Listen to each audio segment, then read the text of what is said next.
விடுங்க. மேடம், ஆனா சார் இவனை வெளியில அனுப்ப சொன்னாரு. அவரை விடுங்க. இவர் ஒன்றும் திருடன்ல. இவர் சுரபி மேமோட ஹஸ்பண்ட், சரவணன் இண்டஸ்ட்ரீஸோட மாப்பிள்ளை. புரியுதா இல்லையா? Okay madam. தேங்க்யூ ரூபா மேடம். நீங்கள் இல்லைன்னா சுரபி முன்னாடி எனக்கு ரொம்ப அசிங்கமாக இருக்கும். தேங்க்யூ. இந்த ப்ராப்ளமை பற்றி முக்கியமாக பேசணும் ப்ளீஸ். ரூபா விக்ரமை ஆபீஸின் மொட்டை மாடிக்கு அழைத்துச் சென்றார். பரணியை கொன்றதற்கு பிறகு வணிக சபை உறுப்பினர்கள் எல்லோரும் விக்ரமை பார்த்து பயந்து நிரஞ்சனுக்கு எதிராக வேலை செய்ய ஒப்புக்கொள்கிறார்கள். அவர்கள் அனைவரும் சேர்ந்து நிரஞ்சனை வணிக சங்கத்தின் தலைவர் பதவியிலிருந்து நீக்கினார்கள். அதற்கான காரணத்தையும் ஆதாரங்களுடன் பத்திரிகைகளிலும் நியூஸ் சேனல்களிலும் வெளியிட்டார்கள். கிறிஸ்டல் சர்வதேச கட்டிடத்தில் தனது அறையில் ஒரு பெரிய சேரில் உட்கார்ந்து பிளாக் டீ குடித்துக் கொண்டிருக்கிறான். அப்போது எதிரில் நின்றிருந்த வர்தன் அவனை பார்த்து மிகவும் உற்சாகமாக, மிஸ்டர் விக்ரம், நீங்க சொன்னதே ரொம்ப கிளியரா இருக்கு. மீடியாவில் நிரஞ்சனை பத்தின டாக்குமெண்ட்ரி வீடியோவை கொடுத்ததுல ரிசல்ட் நாம நினைச்சதை விடவும் அதிகமா இருக்கு. இதெல்லாம் நிரஞ்சனுக்கு அகெயின்ஸ்டா ரொம்ப ஸ்ட்ராங்கா இருக்கு என்று வர்தன் சொன்னார். விக்ரமின் திட்டப்படி முந்தைய நாள் இரவு அவரே ஒரு பத்திரிகையாளர் சந்திப்பை ஏற்பாடு செய்து அந்த டாக்குமெண்ட்ரியை வெளியிட்டார்.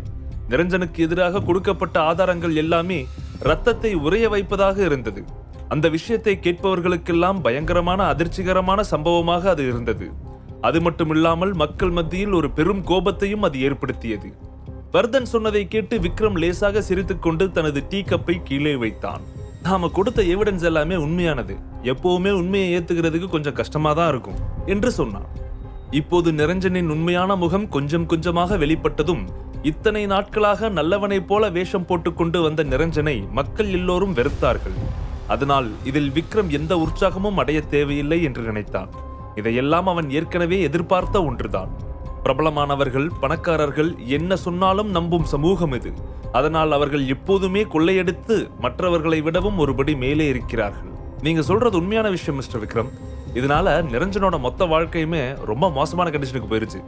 அதுல இருந்து எழுந்து வர்றது கஷ்டம். ஜனங்களோட கண்ணில் மட்டும் நிரஞ்சன் மாட்டினா அவ்வளவுதான், மொத்தமா காலி பண்ணிடுவாங்க. அந்த அளவுக்கு அவங்க நிரஞ்சன் மேல செம்ம கான்ல இருக்காங்க என்று சொன்னார் வர்தன். உடனே விக்ரம் சிரித்துக்கொண்டே, இது ஒரு சாம்பிள் தான், போக போக நிரஞ்சனா மொத்தமா காலி பண்ணி அவனை எழுந்திருக்கவே முடியாத நிலைக்கு கொண்டு வந்து அதுக்கப்புறம் அவனை என்று ஏதோ சொல்ல வந்தவன் டக்குன்னு நிறுத்தி கொண்டு, முதல்ல அவனை முழுசா காலி பண்ற வேலையை பார்ப்போம். அதுக்கு முன்னாடி மிஸ்டர் வர்தன், நீங்க தான் அடுத்த வணிக சங்கத்தோட டீலிங்ஸ் பொறுப்பை ஏத்துக்கணும். என்கிட்ட நிறைய பிளான்ஸ் இருக்கு என்று சொன்னான் விக்ரம். ஓகே மிஸ்டர் விக்ரம், இந்த விஷயத்துக்கே நிரஞ்சன் என்ன ஆக்ஷன் எடுக்க போறான்னு தெரியல. ஆனா இப்போ எல்லாத்தையும் சமாளிச்சுட முடியுங்கிற தைரியம் வந்துடுச்சு.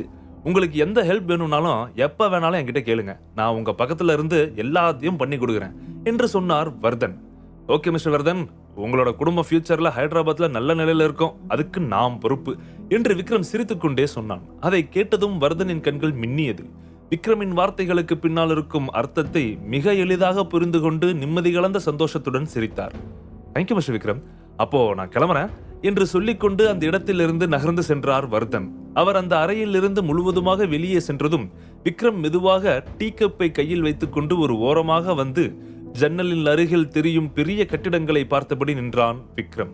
வர்தன் கிளம்பும் வரைக்கும் அந்த அறையில் தனியாக மறைந்திருந்த குருமித்ரன் வெளியே வந்தான். விக்ரம் கேஷுவலாக பிளாக் டீயை குடித்துக்கொண்டே திரும்ப குருமித்ரன் அவனை பார்த்து மரியாதையுடன் வணங்கினான். நீங்க சொன்ன எல்லாத்தையும் ஃபாலோ பண்ணிட்டு தான் இருக்கேன் சார் என்று குருமித்ரன் சொல்ல, சரி என்ன விஷயம் சொல்லு என்று கேஷுவலாக கேட்டான் விக்ரம். நிரஞ்சன் இப்போ இங்க இல்ல, அவரோட சொந்த தீவுக்கு ஓடி போயிட்டாரு. அங்க அவருக்கு ரொம்ப பாதுகாப்பு அதிகம், கிட்டத்தட்ட மிலிட்டரி லெவல்ல பாதுகாப்பு இருக்கு. அந்த தீவுக்குள்ள போய் அவனை கண்டுபிடிக்கிறது ரொம்ப கஷ்டம். அதனாலதான் நான் அங்க போகல. அங்க பிளாக் டிராகன் செக்யூரிட்டிஸ் அதிகமா இருக்குன்னு கேள்விப்பட்டேன் என்று சொன்னான் குருமித்ரன். அதை கேட்டதும் விக்ரமின் கண்கள் மிகவும் தீவிரமாக அவனை பார்த்தது. சரி, சத்ரஜித் இப்ப எங்க இருக்கான் என்று கேட்டான் விக்ரம். விக்ரம் குருமித்ரனிடம் 3 விஷயங்களை செய்ய சொல்லியிருந்தான். அதில் முதல் விஷயமே அபினவை பற்றி விசாரிப்பதுதான். ஆனால் இப்போ விக்ரம் அவனை காப்பாற்றி பத்திரமாக மும்பைக்கு அனுப்பி வைத்தான். அதனால் அதை பற்றி பேச வேண்டிய அவசியமில்லை. கடந்த முறை குருமித்ரன் பிளாக் டிராகன் காட்ஸ் நிரஞ்சனை கண்டுபிடிக்க முடியாமல் தப்பிக்க வைத்து விட்டார்கள். குருமித்ரன் அந்த இடத்தை தன் கட்டுப்பாட்டுக்குள் கொண்டு வந்து உளவுத்துறை அமைப்பாக பயன்படுத்தி வந்தான். சார், என்னோட பிளாக் டிராகன் காட்ஸ் எல்லாருமே ரொம்ப ஸ்ட்ராங்கா இருந்தாலும் நிரஞ்சன் இப்போ தப்பிச்சு போயிருக்கிற தீவுல சத்ரஜித் நிலைமையை பத்தி கேள்விப்பட்டேன். இப்போதைக்கு சத்ரஜித் தான் ஹைதராபாத்தோட டார்க் நைட் கிங். ஹைதராபாத்ல ரொம்ப யங்கானாலும் கூட.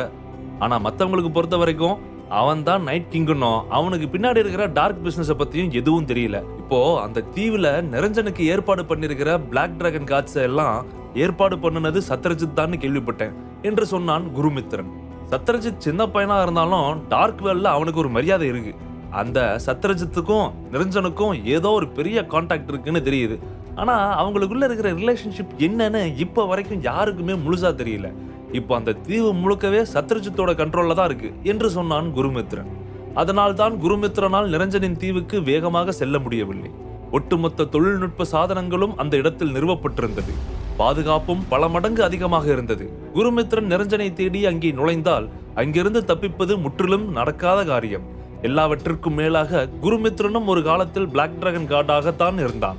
அதனால் அவர்களின் சக்தி எந்த அளவுக்கு இருக்கும் என்பதை அவன் நன்கு அறிந்திருந்தான். பிளாக் டிராகன் காட்ஸை தொட்டு அனைத்தையும் இழந்தவர்கள் ஏராளமான ஆட்கள் இருந்தார்கள். அவன் சொன்னதையெல்லாம் கேட்டு விக்ரம் இன்னமும் தீவிரமாக யோசிக்க ஆரம்பித்தான். விஸ்வகர்மாவுக்கும் நிரஞ்சனுக்கும் ஏதாச்சும் சம்மந்தம் இருக்கா என்று விக்ரம் குருமித்ரனை பார்த்து கேட்டான். ஹைதராபாத்ல இப்ப நிரஞ்சன் ரொம்ப டாப்ல இருக்கிற ஆளு. சத்ரஜித்துக்கும் அவருக்கும் நிறைய தொடர்பு இருக்கு. அது எந்த அளவுக்கு ஸ்ட்ராங்கான ரிலேஷன்ஷிப்னு தெரியல. இதுக்கு முன்னாடி மாஸ்டர் விஸ்வகர்மா இங்க இருந்தப்ப அவங்க 2 பேருக்கும் அந்த அளவுக்கு எந்த ரிலேஷன்ஷிப்பும் இல்ல. அவங்களுக்கு நடுவுல வெறும் பிசினஸ் சம்பந்தமான கான்டாக்ட் மட்டும் தான் இருந்துச்சு.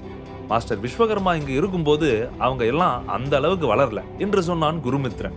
கொஞ்ச நேரம் தீவிரமாக யோசித்து விட்டு, சரி, பிளாக் டிராகன் காட்ஸோட பொறுப்புல யார் இருக்கான்னு சீக்கிரம் கண்டுபிடி என்று சொன்னான் விக்ரம். உடனே ஓகே சார், கண்டிப்பா நீங்க சொன்ன மாதிரியே பண்றேன் என்று சொன்ன குருமித்ரன் அவனை பார்த்து மரியாதையுடன் சிரித்துவிட்டு நொடிப்பொழுதில் அந்த ஆபீஸில் இருந்து வெளியேறினான். விறுவிறுப்பான அடுத்தடுத்த எபிசோட்கள் இனி ஒவ்வொரு 2 நாட்களுக்கு ஒரு முறை. அடுத்த ட்விஸ்ட் என்னன்னு இப்பவே தெரிஞ்சுக்கணுமா? அப்போ லேட் பண்ணாம பாக்கெட் FM ஆப்பை டவுன்லோட் பண்ணி முழு கதையும் கேட்டு ரசிங்க.